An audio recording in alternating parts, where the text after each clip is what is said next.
Hello, my name is Elijah Wells and today's review is Cats. Cats is the most odd musical out there. It was based off a series of poems by T.S. Eliot, then adapted into a musical by Andrew Lloyd Webber, and of course it became a phenomenal hit, making of course a lot of money and pleasing a lot of critics and winning a lot of Tonys in the process. Somewhere in the 90s, the film, the development of Cats, was making its rounds. Like, Steven Spielberg was on the film for one period. The people that made American Tail were on the film for one period. Scripts were redone, retooled. They finally found Tom Hooper, who did The King's Speech and Danish Girl, which you can't see the poster right there. And it may look like a match made in heaven, because he had won like 8 Oscars within these 3 movies, one personally, and this could look like, oh no, never mind. Cats has gotten a really bad reputation, mainly because how much of a colossal flop this movie was. It didn't even make back its $90 million budget, and the insanity of this movie stemmed from the really bad marketing, which had a trailer and another trailer which barely improved the CGI. And there was massive stories that CG was not even finished for the film's release, and that Tom Hooper allegedly had no idea how motion capture worked. It's basically Tiger King if this was real life. Oh wait, Tiger King was real life. Or shorthand explanation, it's basically like Annihilation, but if it was told to you by Raoul Duke from Fear and Loathing in Las Vegas. The movie that is pretty much as straightforward as a movie can get. So, without any further ado, let me talk to you about the sheer insanity and boredom this movie has dragged me to hell and back with. So here it is with Cats. The story as Cats is, let's face it, there's not really that much of a story in Cats. Even though I have watched the TV production that came out in the late 90s, it was interestingly filmed. I don't really have that much of an opinion on it. I didn't hate it, I didn't like it, but I said, like, it was a very interesting piece to watch through over and over again. But this movie is something like a demonic possession of all sorts. But plot-wise, compared to the late 90s direct-to-video film, it kind of explains like some little holes in the film, like, oh, why Grisabella, or the glamour cat, isn't that really that much of a popular cat anymore, and who was Victoria, or the white cat? Why is she the chosen one of them all? And also, basically, kind of filling in on details that we were like, okay, we didn't kind of ask for it, but okay.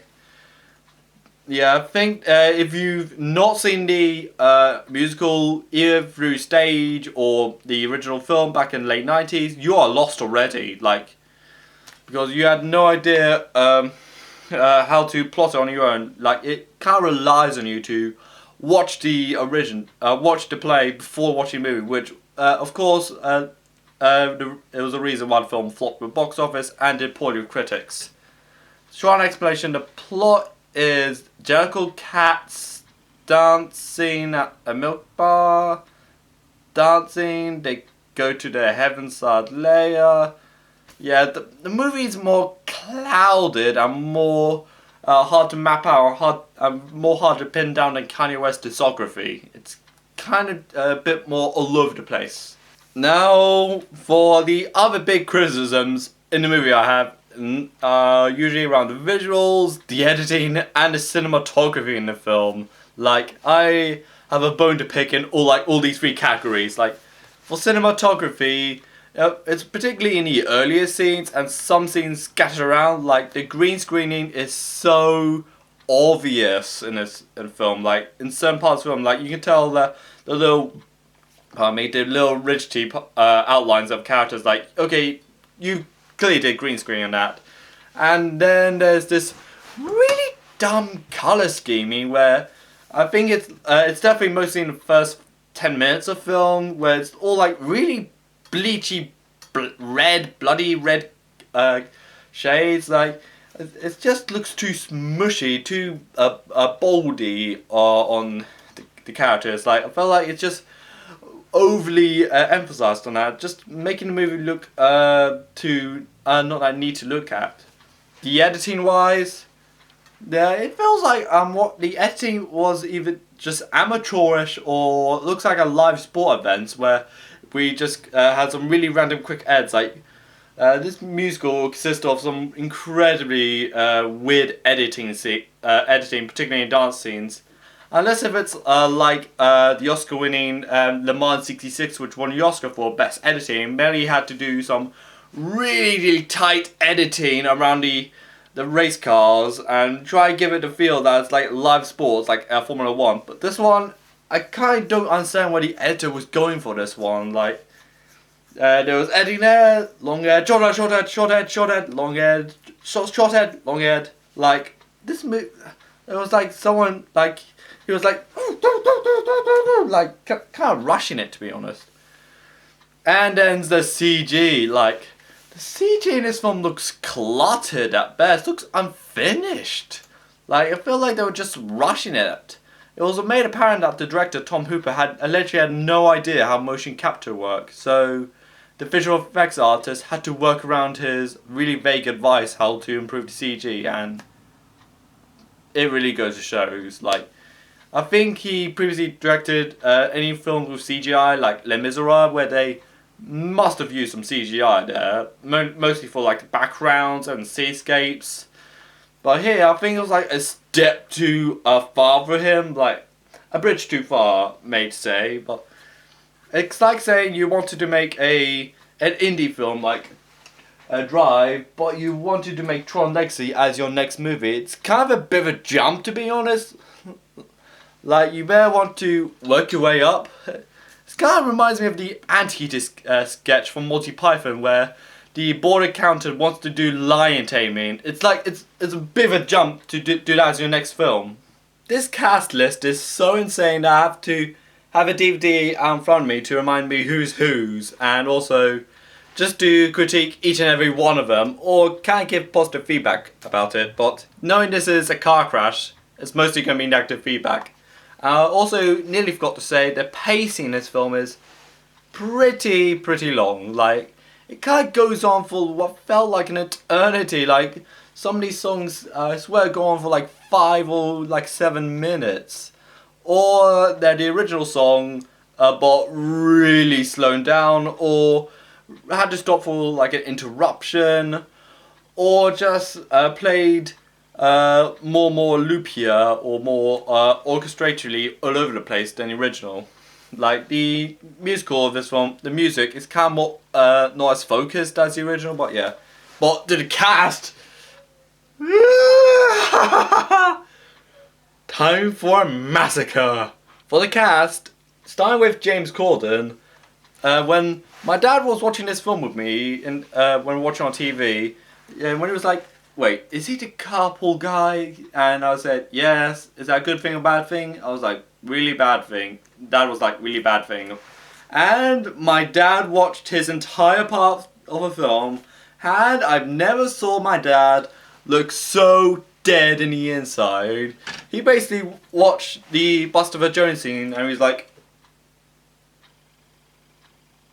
he was just so dead. I could not communicate with him. I feel like this movie could have, who knows, could have kicked him into a depression, even though I never see my dad have depressive thoughts, which hopefully haven't ever happened. But this movie looks so, gave such a bad impression to my father that he was just stared blankly into the screen like. And for Judi Dench, who is dressed up what I can only imagine was the MGM lion, and the Cowardly Lion from Wizard of Oz had a love child, and this what came out of it.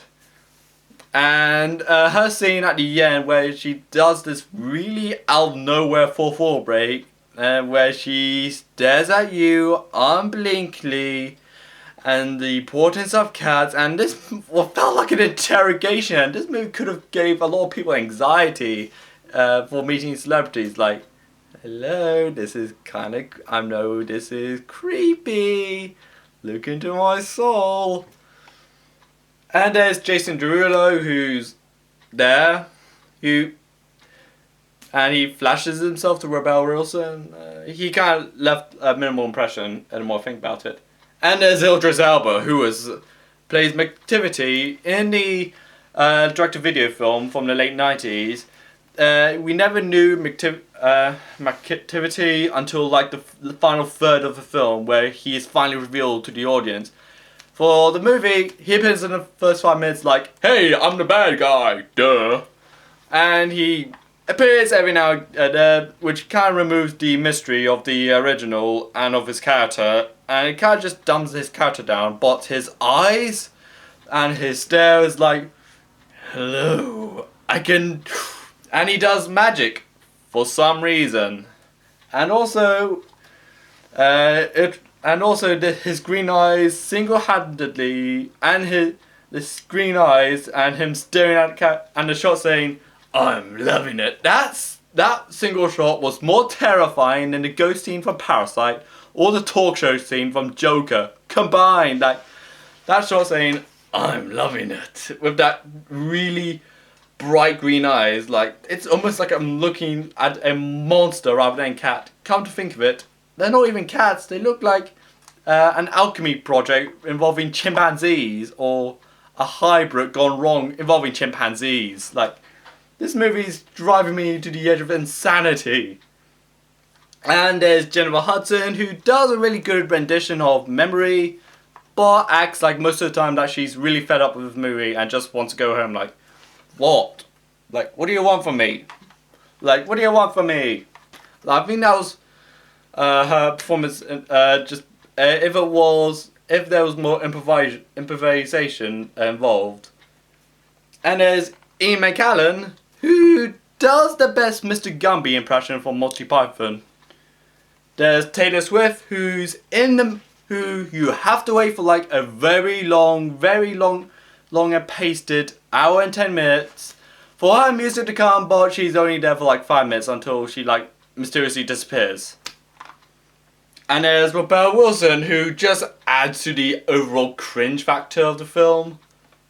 And there's Francesca Hayward. Even though this is her debut film, out of all of them, she's the one that's most trying her best. Everyone in this film is either stoned, reluctant to do any more scenes, or just high as a kite. Or just really there to be as cringy as humanly possible. And also there's these CG cockroaches and mice that were just so terrifying. I was like, no! Like, who was the director under the influence when he thought about this? Like, the mice and cockroaches in the movie. I felt like, that's really going to throw the audience over the edge if you put that in. But, woo. Okay, for my final-ish conclusion, like, in my opinion, this movie is bad, but not terribly bad, like it's going to end the world bad. It's just bad. The reason being, like, this movie, to be honest, it's a major mess. It barely sewed together the plot, which was kind of all over the place to begin with, but it just kind of made a bigger mess of it is. The characters range from stoned, reluctant to do any more of it, or just somewhat all-out cringy. The editing is amateurish. The cinematography and the color scheming are just really odd and just bad as it is. And the movie itself is just ugly to look at. Like, if you think of like motion capture movies like Avatar, Ex Machina, or Tintin, at least they had like a really cohesive narrative we can all like follow along, and had designs that do not lean into uncanny valley, and the editing was great, and the cinematography was visually stimulating, and the style of the film is great. This film is just really cluttered, and it feels like it's just rushed into the last minute. Like, at least someone in this movie knew it was going to really fail. Like, oh boy. I'm not going to act like I completely hate Tom Hooper for it. Like, he did some brilliant work, like King's Speech, Danish Girl, Les Miserables, and Damned United.